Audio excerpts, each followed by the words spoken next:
นี่แหละเป็นบุญของเขาอีกของประเพณีอีก12ของ14อีกมีของเที่ยงเป็นว่าเฮ็ดตามอีกของประเพณีของเฮาแต่พ่อแต่แม่ของเฮาเคยได้เฮ็ดเคยได้ทำมา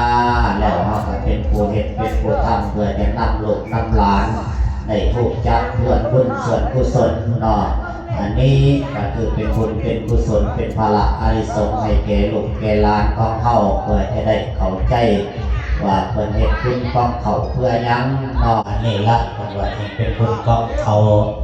เนาะบัดนี้ก็พ่อแม่ครูบาอาจารย์คนบ้านใกล้ชิดมิตรใกล้เคียงบ้านใกล้เมืองต่อเมืองของเฮานี่แหละเนาะหมู่บ้านเพื่อนมนต์สหายเพิ่นว่าเฮ็ดแนวใด